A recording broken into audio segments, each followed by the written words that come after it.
Part 3. The Habeas Corpus Act, 31 Car. 2, Section 19, passage of the famous Habeas Corpus Act. By reference to the fourth volume of Coates' Parliamentary History of England, it will be seen that several times between 1668 and 1679 were bills for the amendment of the law of habeas corpus debated in Parliament, but none passed until the latter date.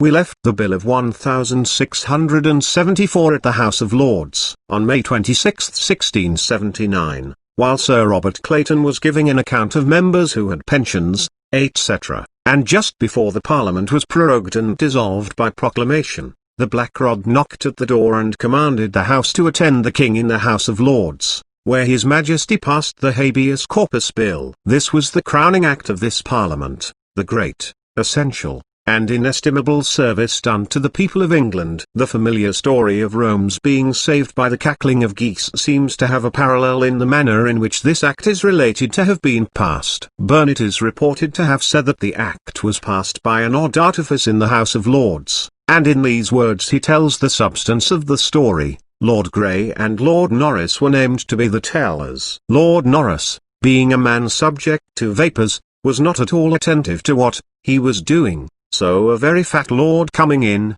Lord Grey counted him for 10, as a jest at first, but seeing Lord Norris had not observed it, he went on with the misreckoning of 10. So it was reported to the House, and declared that they who were for the bill were the majority, though it indeed went on the other side, and by this means the bill was passed.